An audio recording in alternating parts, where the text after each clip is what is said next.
I'm Lisa. It's nearly a year since I tied the knot with Robert. We've been happily cohabiting in a cozy, budget-friendly apartment, sharing dreams of upgrading to a brand new standalone home.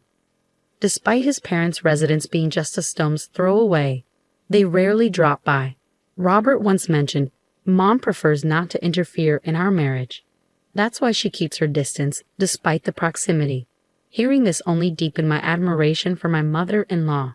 For many women, the specter of a meddling mother-in-law looms large after marriage.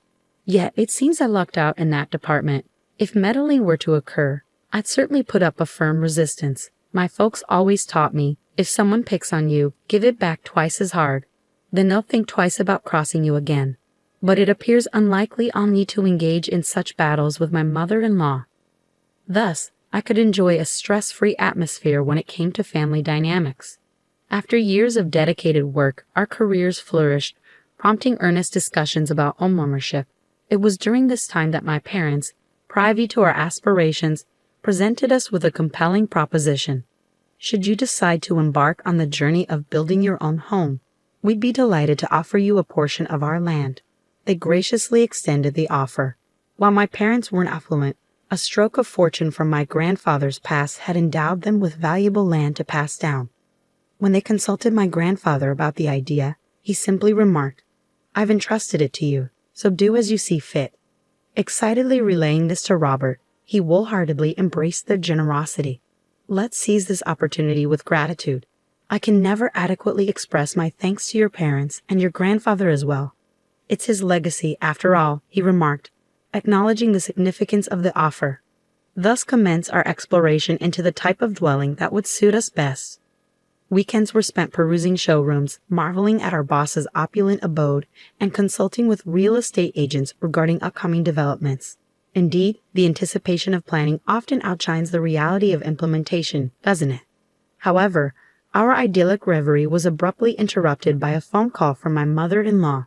As Robert fielded the call, it became evident that she had somehow caught wind of our aspirations for a new home.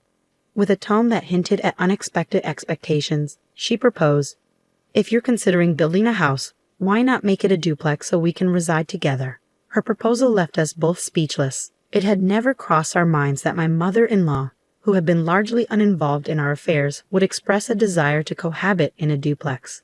After a brief moment of stunned silence, Robert offered a vague response, opting to sidestep the question altogether. His reaction wasn't unexpected. The notion of a duplex hadn't even registered on our radar.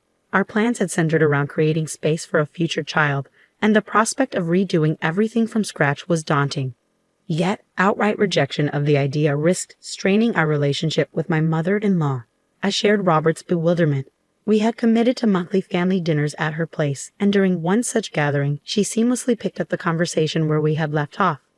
Even with Robert's brother, Mark, being a single father, she began, "Have you given any more thought to our discussion about the duplex? I truly believe it's a wonderful idea.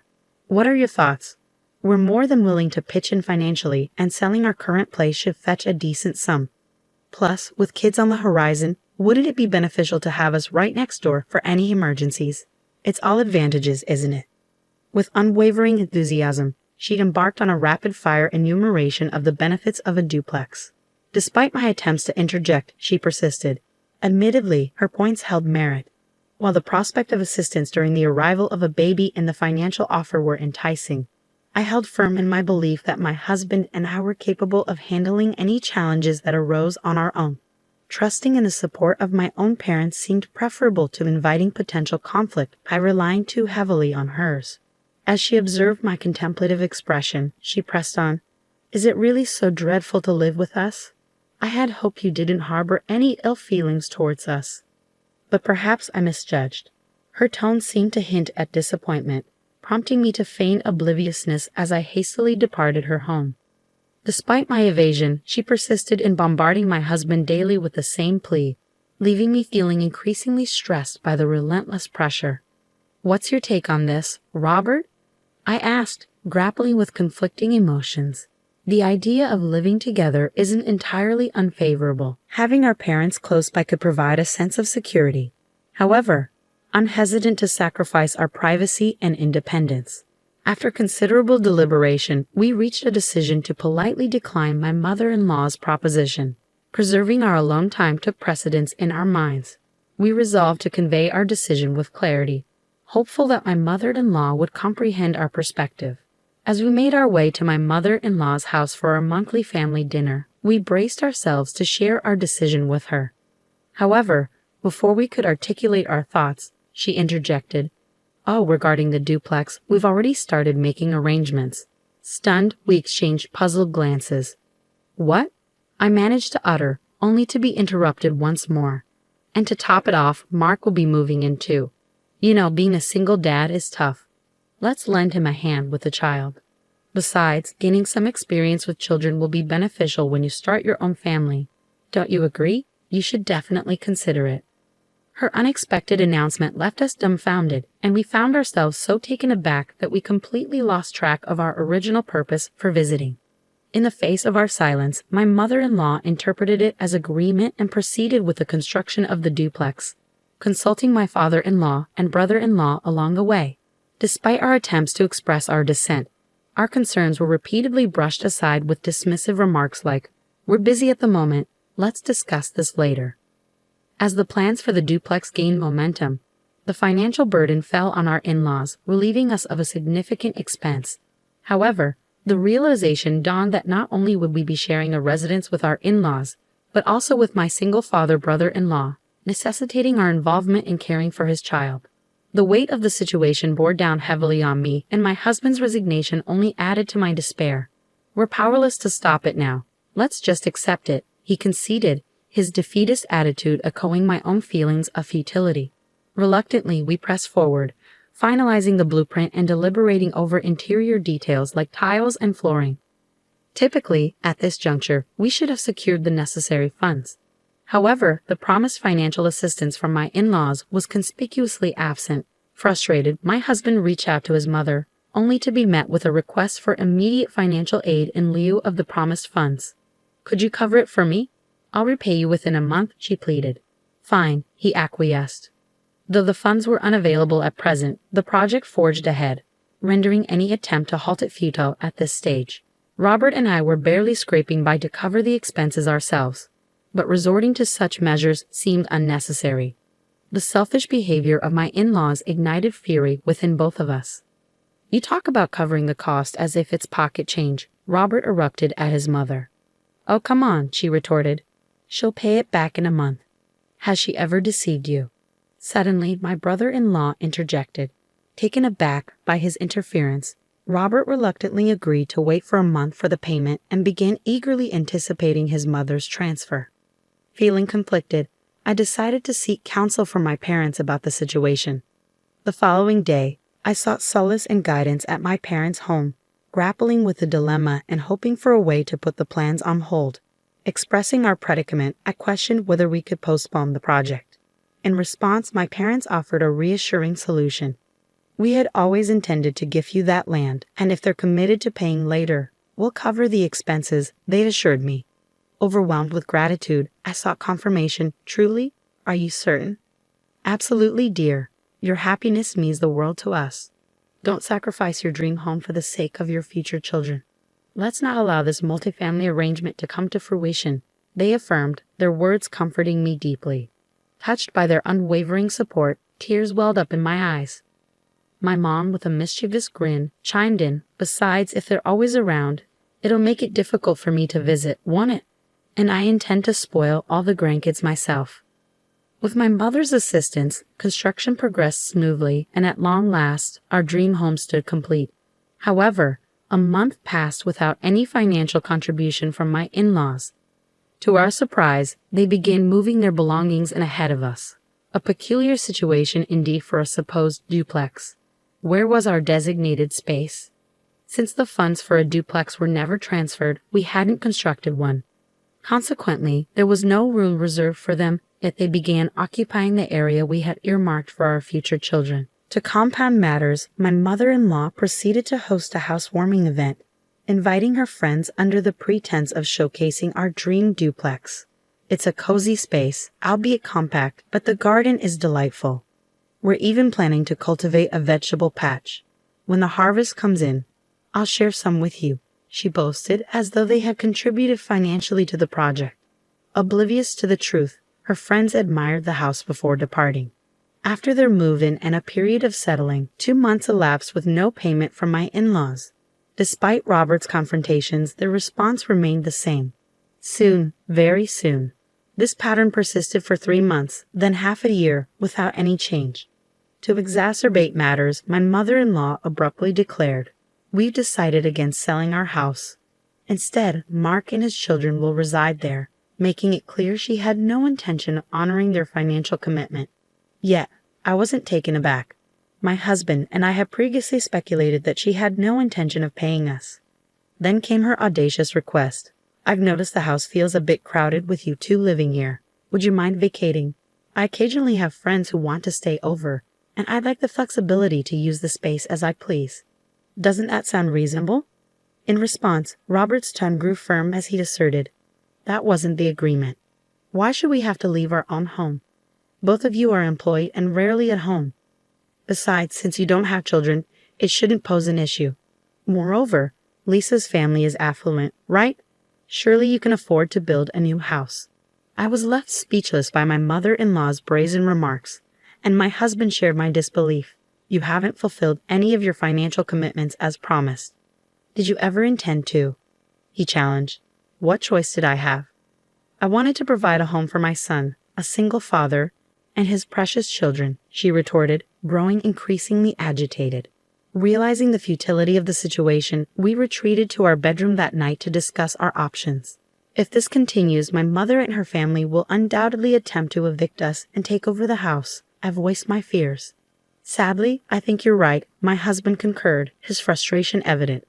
The following days brought a barrage of verbal attacks from my mother-in-law, accompanied by relentless harassment. "If you want to avoid being bullied as a daughter-in-law, you'd better leave promptly. This is what they call mother-in-law versus daughter-in-law drama," she taunted. Confronted with the reality of our predicament, I regretted underestimating the situation. However, determined not to be a passive victim, I resolved to take action. A month later, after strategizing with my husband, parents, and grandfather, we devised a plan. We made the decision to vacate the house in order to execute our plan. With resolve, my husband informed my mother-in-law, "We're moving out. You'll have the freedom to entertain your friends as you wish. It'll make you happier that way." Her face lit up with delight at the news. We opted to relocate to a newly constructed apartment that had caught our eye, returning to the realm of renting. "It's reminiscent of our early days as newlyweds," my husband remarked, reflecting on the peaceful life we once enjoyed in a similar setting. A week later, the phone rang, and I overheard my husband's conversation. "I understand. That's fantastic news. When can we expect it?" I was certain our plan had succeeded. Indeed, the day after we formulated our strategy with my parents and grandfather, we listed our house for sale. We swiftly found a buyer who requested we vacate the premises within 3 weeks. Seizing the opportunity while my mother-in-law was absent, we opened our doors to acquaintances, colleagues, and interested parties seeking to view the house. The call we received today was from a family who had decided to purchase it. We arranged for 2 spacious trucks and coordinated with movers to swiftly load our belongings and furniture onto them. Strategically, we chose a time when my in-laws had announced their weekend getaway to a New York theme park with their grandsons. As they likely reveled in the company of a certain mouse mascot, we seized the opportunity. With their overnight stay planned, we prepared meticulously in advance. The execution of our plan unfolded seamlessly, thanks to the efficiency of the professional movers. Packing was completed well ahead of schedule, leaving us poised and ready in front of the house upon my in-laws' return in the evening. Sensing the tension emanating from my in-laws as they entered the house, my mother-in-law's anxious voice pierced the air, demanding answers to the sudden change. Meanwhile, my father-in-law echoed her distress. Robert and I observed calmly from the outside, waiting for the opportune moment to reveal the truth. "Everything's loaded onto these trucks. The destination's noted on a piece of paper stuck onto them. Please proceed there. It might be a bit snug, but it'll suffice for the 2 of you. Well, perhaps it'll feel a bit crowded if you have guests over. Additionally, this house has already been sold. It's now someone else's property. Take care," I informed my in-laws, their disbelief palpable. "What do you mean you sold it? This was our home. You can't just. Our home. They protested vehemently. However, the property was registered under Lisa's parents' name, and the house was legally ours. We had every right to sell it, especially considering they hadn't contributed a single dollar. Their audacity to claim ownership without fulfilling their promises left us indignant.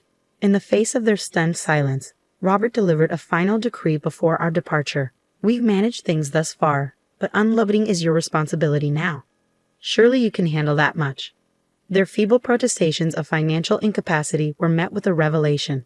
I'm aware you're not lacking funds. You've been selling Lisa's belongings and pocketing the proceeds, Robert declared, exposing their deceit. Their expressions shifted from shock to shame as the truth sank in. How did you find out? They stammered. Does it matter? Robert dismissed. Furthermore, you needn't repay us. Consider it severance pay. Spend it as you wish. And with that, we'll be on our way. I doubt our paths will cross again, Robert declared, severing ties with his parents. Taking my hand, we swiftly departed for home. Upon our return, we phoned our parents and grandparents to share the successful outcome of our plan, bringing them immense joy. Furthermore, my grandfather, aware of our impending move to an apartment, revealed, I still have some land remaining. I'll gift it to you as well. I'll even cover half the expenses for building a new house. Encouraged by his generosity, we embraced the opportunity and embarked on constructing our new home. 6 months later, we fulfilled our dream of constructing a beautiful single-family home.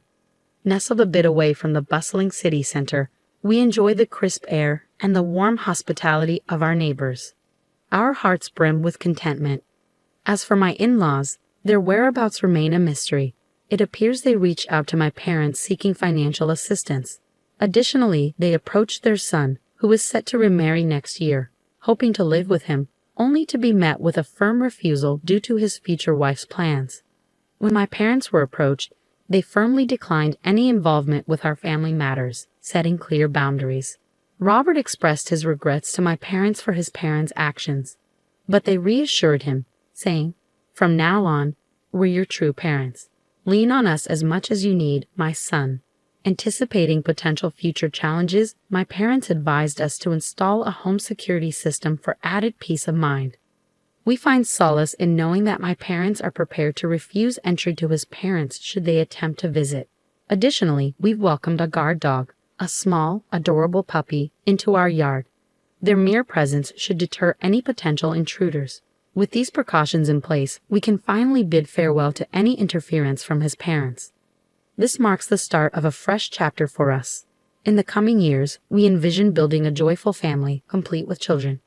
We're determined to protect our happiness at all costs. It's a vow we've made to each other, one we intend to keep.